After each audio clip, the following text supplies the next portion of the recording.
This is great news for investors that purchase investment properties around popular Australian universities in Australia. That's right, China just introduced this ban for its citizens that Chinese government bans online study at foreign universities. That's right, they're estimating 40,000 Chinese students who are enrolled to an Australian university. They are forced to come back to Australia. Otherwise, their expensive university degree that they enrolled to for the past years is now invalid. Let me put it in context for you. So basically you have Oz, which is us here, and then you have China, and then you have potentially 40 to 50,000 Chinese families, middle class obviously, and their kids are studying at a university in Australia, but in China at the moment through an online course. Now these guys obviously through this online course, are linked to these universities. They don't need to be in here or previously during the pandemic, and then they can get a degree over here.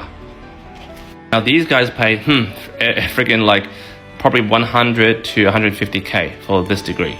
Now by 20th of February 2023, these guys who paid good money must come to Australia and live in Australia and study at the actual campus.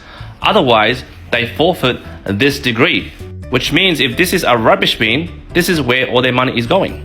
Now, the Chinese government just dropped this news like a month ago, and these guys who are concerned are like WTF, because they have to pack their bags, close their bloody laptops, and come physically into the Australian campus to study. And why is this good for us landlords, you say? Well, these guys have to come to Australia before the 20th of February, so they're panicking and they need to sort out their accommodation. Now, landlord to landlord and capitalist to capitalist. Like, I feel sorry for these guys who got this, tragic news to come back. Poor you guys who can afford $150,000 per degree.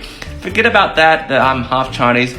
Let's look at the money-making opportunity. If you got properties around, say, USouth, USyd, or those popular universities around Australia, even Queensland, Brisbane, whatever, right? Rather than doing normal rentals, Airbnb that crap. That's right, ka-ching ching. So take advantage of this opportunity. If you have properties around those areas, universities, list them, appeal to them, change your marketing to appeal to those students, and you might make a fortune during this period. Because by the way, I'm doing that right now.